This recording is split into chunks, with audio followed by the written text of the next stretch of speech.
It's commonly said that it's commonly said that according to the earliest biographies of the Prophet Muhammad, being Ibn Ishaq and the history of Al-Tabari, etc., that there's no miracles in the earliest biographies of the Prophet Muhammad, being Ibn Ishaq and the history of Al-Tabari, and that the miracles of the Prophet Muhammad are recorded in Sahih Bukhari, Sahih Muslim, Abu Dawud, etc., which the critics, the Christian critics of Islam, say came 200 years after. Now that's false because the Hadith did not come 200 years after the death of the Prophet Muhammad. The Hadith were written down by the disciples of the Prophet Muhammad and passed on from the first generation to the second generation to the third generation. So Bukhari would be third generation, but and Bukhari absorbed earlier material circling around. But that's not. It's not. The point of this video is not to talk about the preservation of the Hadith and the early recordings of the Hadith.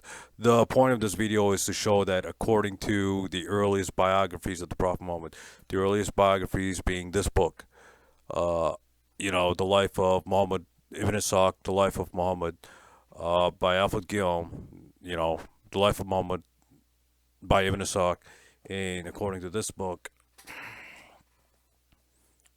the history of Al-Tabari, the Prophet Muhammad did miracles. So if we go to Ibn Ishaq,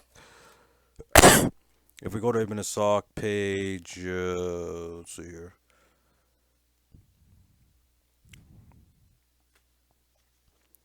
451 to 452, it talks about the Prophet Muhammad doing miracles like spitting on a rock and the rock became very soft, or multiplying food supernaturally. So the Prophet Muhammad was able to do miracles, and Muslims saw it with their own eyes.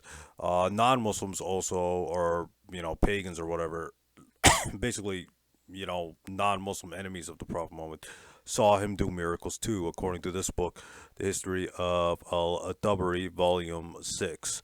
So if we go to the History of Al-Tabari, Volume 6, here, let me get to it real quick.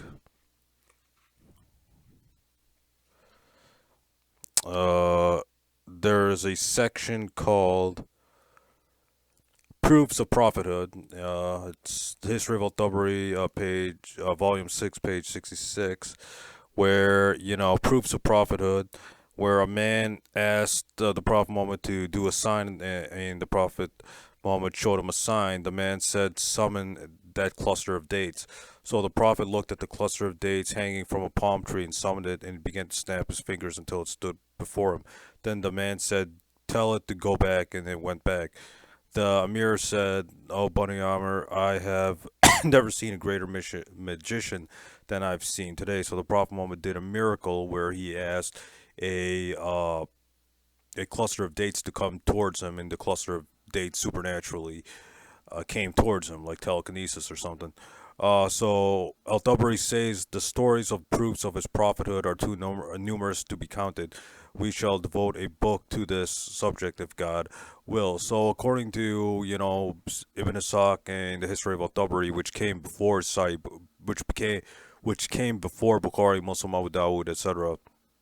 Ibn Ishaq was writing 120 years after the death of Prophet Muhammad.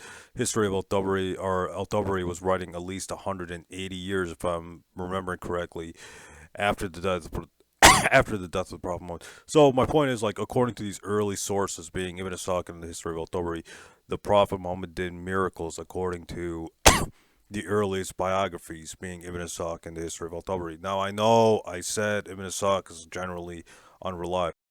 I know I said that, but that's not the point of this video either. The point of this video is, according to the earliest biographies of the Prophet Muhammad did miracles according to those early biographies. So this claim that the Prophet Muhammad didn't do miracles according to the earliest sources is false, because if you read the earliest sources, the Prophet Muhammad clearly did miracles. So, as for this claim that the Quran denies the Prophet Muhammad did miracles, that's false.